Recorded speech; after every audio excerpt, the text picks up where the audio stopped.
साथियों, हमारे इस महान और सशक्त संगठन से समय समय पर अपने लचीलेपन को दर्शाने की उम्मीद की जाती रही है और हर बार हमारे संगठन ने असरदार तरीके से अपनी प्रतिक्रिया दर्शाई है। एक बार फिर हमसे यह उम्मीद की जा रही है कि हम अपना साहस, हौसला और समर्पण की भावना का परिचय दें। लेकिन आज जो हमारे संगठन के सामने परिस्थितियां उत्पन्न हुई है, वे अभूतपूर्व है। असाधारण परिस्थितियों का मुकाबला असाधारण तरीके से ही किया जा सकता है, इस बात के प्रति मैं पूरी सचेत हूँ। हर संगठन को न केवल जीवित रहने के लिए बल्कि बढ़ने के लिए भी समय समय पर अपने अंदर परिवर्तन लाने होते हैं।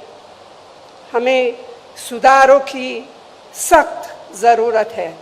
रणनीति में बदलाव, ढांचागत सुधार और रोज़ाना काम करने के तरीके में परिवर्तन।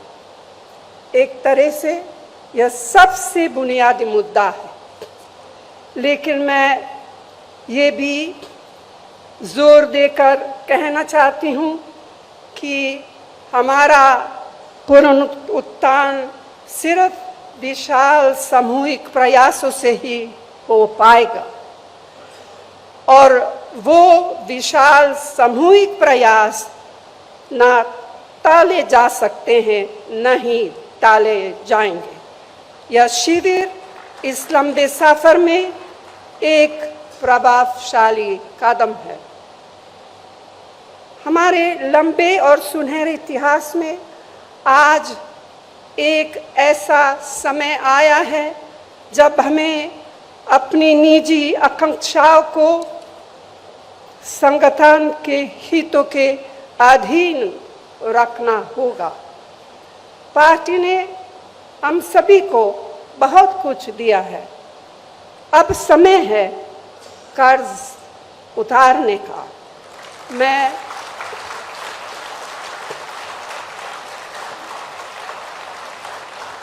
समझती हूँ इससे आवश्यक और कुछ नहीं। तो साथियों, मैं आप सबसे आग्रह करती हूँ कि अपने विचार खोलकर रखें,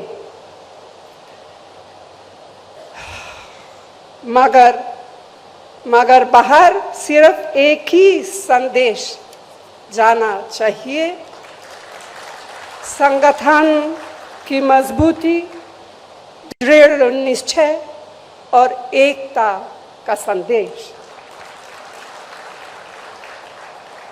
यह निश्चय बरकरार रखना होगा। हाल में मिली नाकामयाबियों से हम बेखबर नहीं हैं, न ही हम बेखबर है उस संघर्ष से या उस संघर्ष की कठिनाइयों से जिसे हमें करना है और जीतना है।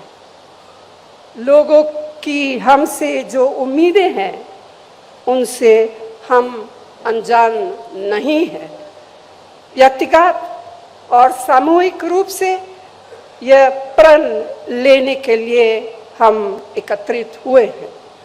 हम देश की राजनीति में अपनी पार्टी को फिर से उसी भूमिका मिलाएंगे जो भूमिका पार्टी ने सदैव निभाई है और जिस भूमिका की उम्मीद इन बिगड़ते हुए हालातों में देश की जनता हमसे करती है।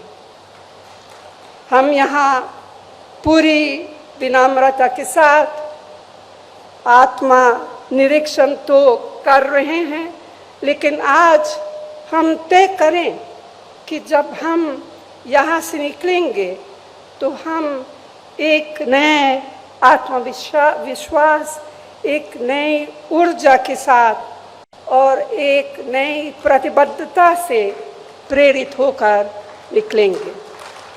आप सबको बहुत बहुत धन्यवाद। जय हिंद।